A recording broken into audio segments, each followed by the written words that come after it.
everyone, welcome to another session on Math 1 in which we are discussing the topic in algebra which is called quadratic equations.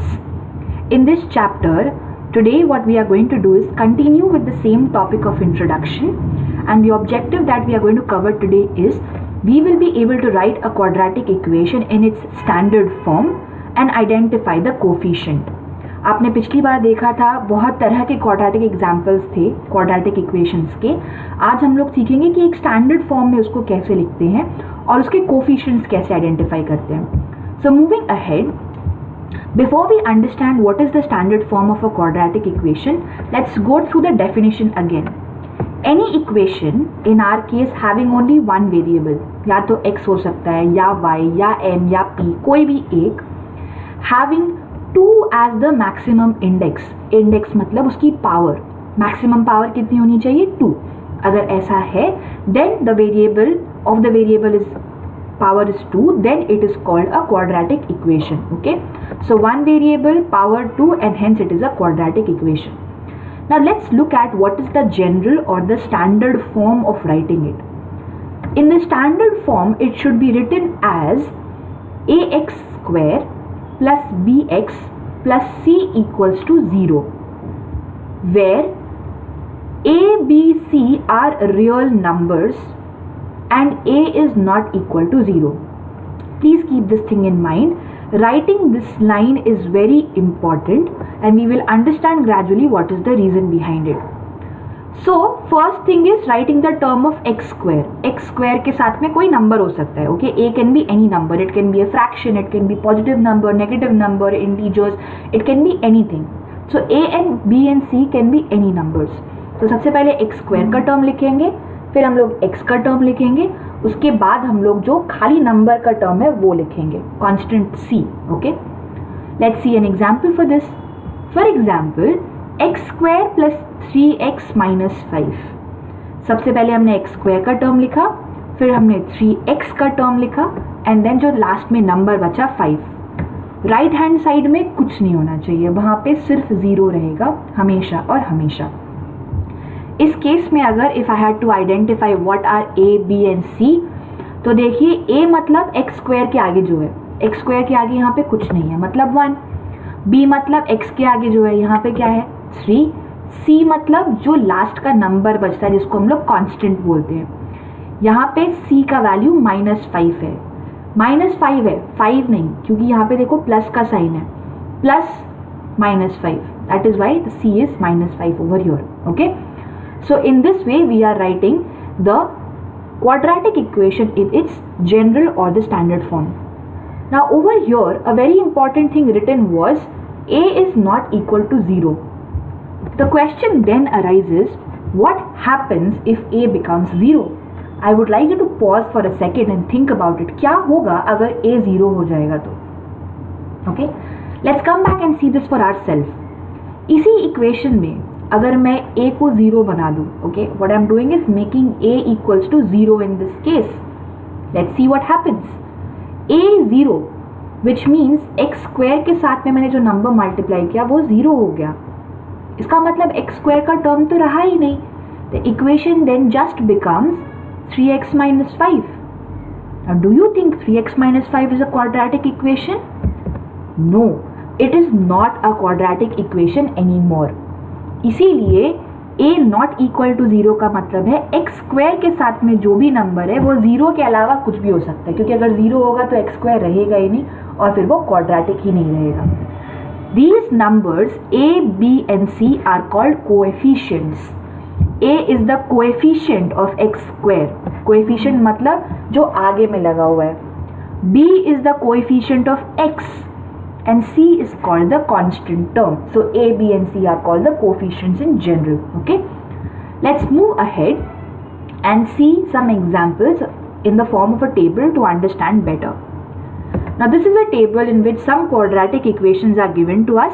We have to write them in the general or the standard form, and then from there we are going to find a, b, c, the coefficients. Okay, I would request you to pause here, write down this table, try it first yourself and then see what is the answer that we get. Coming back, let's see what is the answers that we are supposed to get.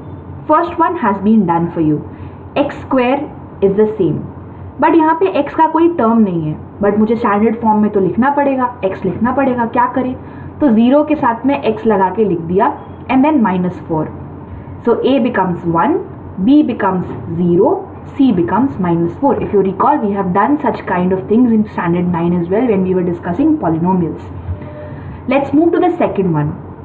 To make it standard form, what you should do is take everything on the left side. सब कुछ left side में ले जाओ और right side में खाली 0 को छोड़ो. सो क्या होगा? जब लेफ्ट साइड में जाएंगे तो y² तो सेम रहेगा, 2y शिफ्ट होके आएगा तो -2y बन जाएगा, और -7 शिफ्ट होके जाएगा तो +7 बन जाएगा. And over here when we identify the coefficients, they are 1, -2 and 7. Let's see the third one now. The third one is almost the same, बस एक ही चीज ऐड करना है मुझे, दैट इज द कांस्टेंट. वहाँ पे कांस्टेंट कुछ नहीं था, मतलब मुझे 0 लिखना पड़ेगा. Rest all remains the same, the order was also the same. And from here, when I see the coefficients, they are 1, 2 and 0.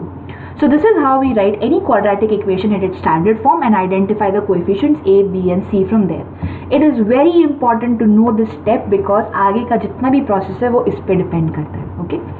So we move ahead from here and we have some examples to try it yourself. Let's try to do this. There are a couple of equations coming on the screen. Your task is to write them in the standard form of ax² plus bx plus c, and then from there find out the values of a, b and c. So I would request you to pause the video over here, write down the questions, think about all of them first on your own before we move ahead to see the solution. It's very important to write them, खाली देखने से नहीं होगा, क्योंकि आप देखोगे तो आपको लगेगा ये बहुत कॉम्प्लिकेटेड है, बट ट्रस्ट मी, मैथ का काम ही है किसी भी प्रॉब्लम को तोड़ तोड़ के इजी बनाना. अगर प्रॉब्लम बड़ा है उसको तोड़ तोड़ के छोटा करो ताकि आप उसको सॉल्व कर सको. And trust me, you can do this. I have faith in yourself, you will be able to do this. Okay, so write down this questions and then we'll see what is to be done. Moving from here, let's see the first solution. The equation was 2y equals to 10 minus y². हमें करना क्या है? Right side में जो भी है सब उठा के लेफ्ट साइड में ले जाना है और फिर वहाँ से हमें अरेंज करना है. So first thing I will take y². -y² था, यहाँ जाके प्लस बन गया. उसके बाद y का टर्म आना चाहिए, तो 2y तो ऑलरेडी यहीं पे है तो इसको कुछ हम लोग करेंगे नहीं. And then I am left with 10 over here. In the next step, I am taking 10 also to this side, so this plus 10 becomes minus 10, and hence my final solution is y² plus 2y minus 10 equals to 0. यहाँ से आप easily a, b, c identify कर सकते हो. a is 1 क्योंकि आगे कुछ नहीं है, b is 2 and c is minus 10. I hope that gave you a little understanding of how to move ahead. आप अभी भी वीडियो पॉज करके आगे के इक्वेशंस खुद से ट्राई करने की कोशिश करिए. Let's see the second solution. The second solution, इसको करने के लिए आपको पहले ये ब्रैकेट ओपन करना पड़ेगा क्योंकि इसको स्टैंडर्ड फॉर्म में लिखने के लिए सब कुछ सिंप्लीफाई होना चाहिए. इसको ओपन करने के लिए अगर आपको याद होगा, आपने क्लास 8 में एक एक्सपेंशन फॉर्मूला पढ़ा था a minus b whole square. So a minus b whole square is a² plus b² minus 2ab. इस हिसाब से जब हम लोग इस ब्रैकेट को ओपन करते हैं, a² मतलब x² is the same, then 1² is 1 only minus 2 into x into 1 which is 2x. So this is how I have opened the bracket, and from here you are going to take everything to the left side. ये यहाँ जाके minus हो जाएंगे दोनों.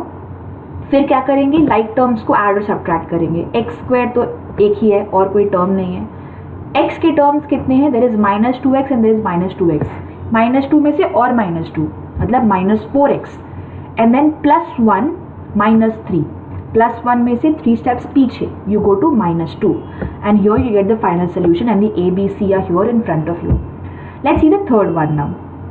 In the third one again the task is to open up the bracket. आगे minus की sign है तो पहले ब्रैकेट ओपन करेंगे, ये -3 बन जाएगा, माइनस माइनस ऐड होके प्लस बन जाएगा, and then you take everything to this side, and this is how you should be getting the final form of the equation with the values of a, b and c.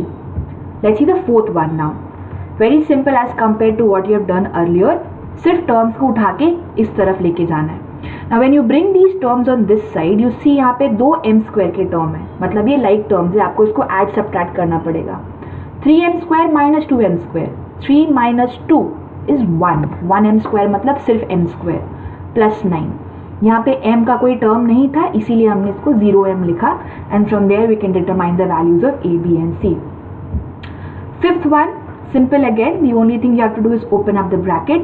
3 into p, 3p, 6p into p, pp multiply होगा p square and minus p taken this side becomes plus, minus 5 taken this side sorry becomes plus. Again when you rearrange it, 6p square को सबसे पहले लिखेंगे फिर 3p फिर 5 and here you get all the constants and the coefficients a, b, c. And the last one very simple as compared to all the others. कुछ नहीं करना है, 13 को उठा के इस तरफ लेके गए, 9 माइनस 13 22 आपको दिया.